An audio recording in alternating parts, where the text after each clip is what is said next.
Today, if you are watching this on Wednesday, is the 50th anniversary of Earth Day, which was founded on April 22nd, 1970.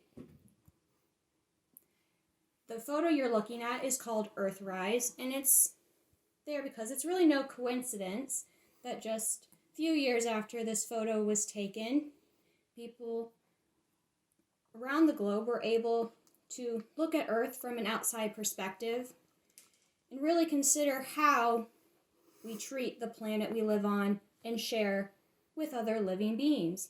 So, on this important anniversary of Earth Day, I would like to introduce to you someone who I find very inspirational and is very important to discuss on Earth Day, Jane Goodall. She is a living legend who is a primatologist, ethologist, and anthrologist.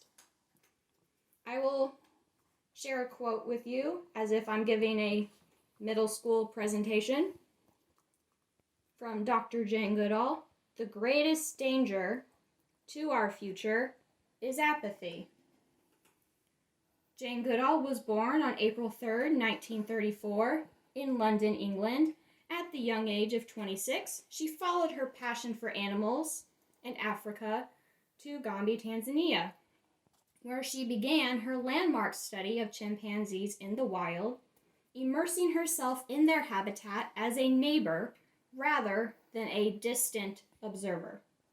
Her discovery in 1960 that chimpanzees make and use tools rocked the scientific world and redefined the relationship between humans and animals. Because at that time, most scientists distinguished humans from other animals by our ability to use tools, and that was just completely shattered. In 1977, she established the Jane Goodall Institute to advance her work around the world and for generations to come.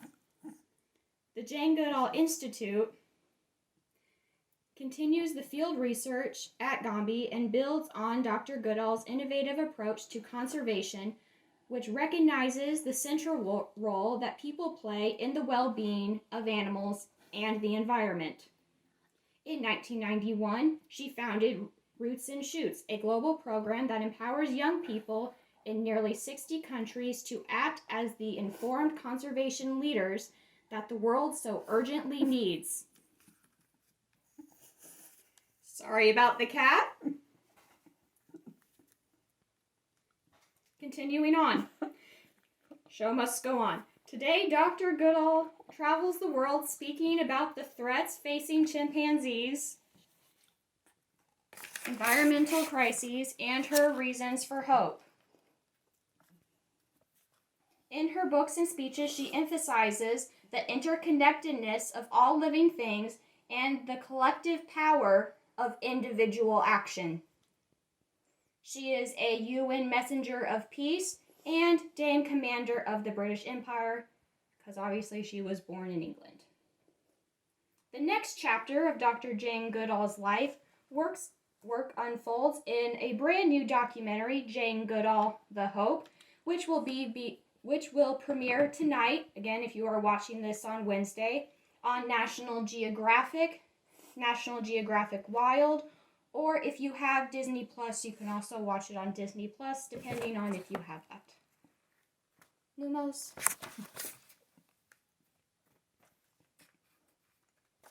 It's a 2-hour special that takes viewers through the chapters of Dr. Goodall's journey in the 60 years since her groundbreaking discoveries, researching wild chimpanzees. Don't bite Mom, Lumos, come on. In Gombe, including her activism, creation of her nonprofit organizations, along with her current efforts to inspire young people who will be future leaders. If I can show you this book, you can see the illustration of Jane Goodall, where we have another quote of hers at the bottom of only when our clever brain and our human heart work together can we reach our full potential. Then they have an illustration of her with the chimps, that she's the world's foremost expert on chimpanzees. She's the UN messenger of peace. She discovered primate tool making, animal rights and wildlife conservation activist. And most of what we have over here is just information that I gave you before. Again, these are just 2 resources of Jane Goodall. This is meant to be an introduction to Jane Goodall. I'm not giving you a lot of nuances, but they do exist if you want to learn more. So I'll try not to repeat myself. We'll just skim through this. As a young girl, she would bring earthworms into the house, and she would scare chickens by trying to observe how they laid eggs. As a young woman, she longed to go to Africa and study wildlife, but since she had no money for college, she worked as a production assistant on documentaries and as a waitress, saving up for her dream. At that time, people said that traveling to Africa was too dangerous for a woman, but she pinched her pennies and she funded her way to Kenya. There, she met Louis Leakey, a scientist studying prehistoric humans. He was impressed with Jane's knowledge of Africa and hired her as a secretary. He wanted to study chimps to see if they resembled primitive man. Even though Jane was not formally educated, her unique perspective made her the best person to go to Gombe, Tanzania, to live among the chimps. The chimps did not trust Jane. They had never seen a white ape before, Jane said. Finally, a chimpanzee Jane named David Graybeard overcame his fear and opened up to Jane. As the chimps grew used to her, she was able to document behaviors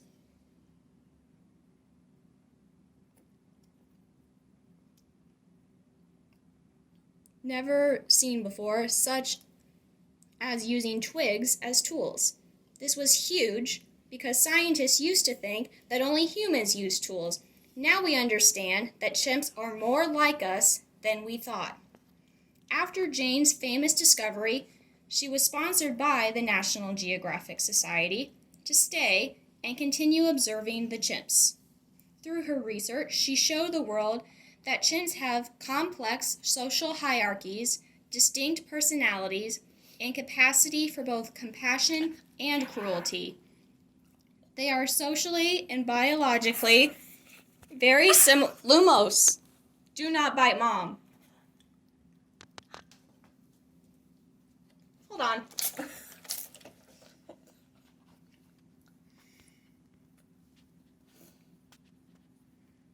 So again, they have the capacity for both compassion and cruelty. They are socially and biologically very similar to humans. Jane also knew that chimps were in danger. Poverty had caused local communities to turn to eating chimps and destroying their habitats with bad farming practices. She started environmental conservation organizations, like the 2 that we mentioned before. Jane continues to work for world peace with the United Nations. She has changed the way we understand animals and ourselves. Then they have some fun information about her, like how she would read Tarzan, and that sparked her dream to go to Africa.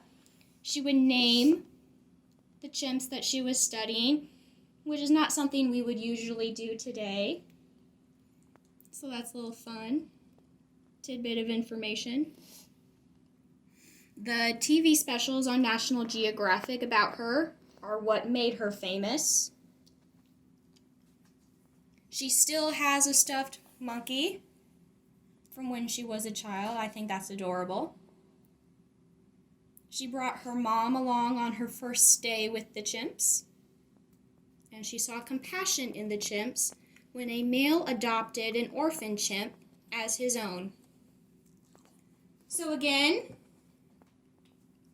if you want to watch the documentary about her and you're watching this on Wednesday, it will be airing on National Geographic tonight at 9 o'clock. And it'll be like a 2-hour special, so depending on when your bedtime is, that would be a fun little thing to watch with your parents or guardians, whoever you're in quarantine with. So, see you later, boys and girls.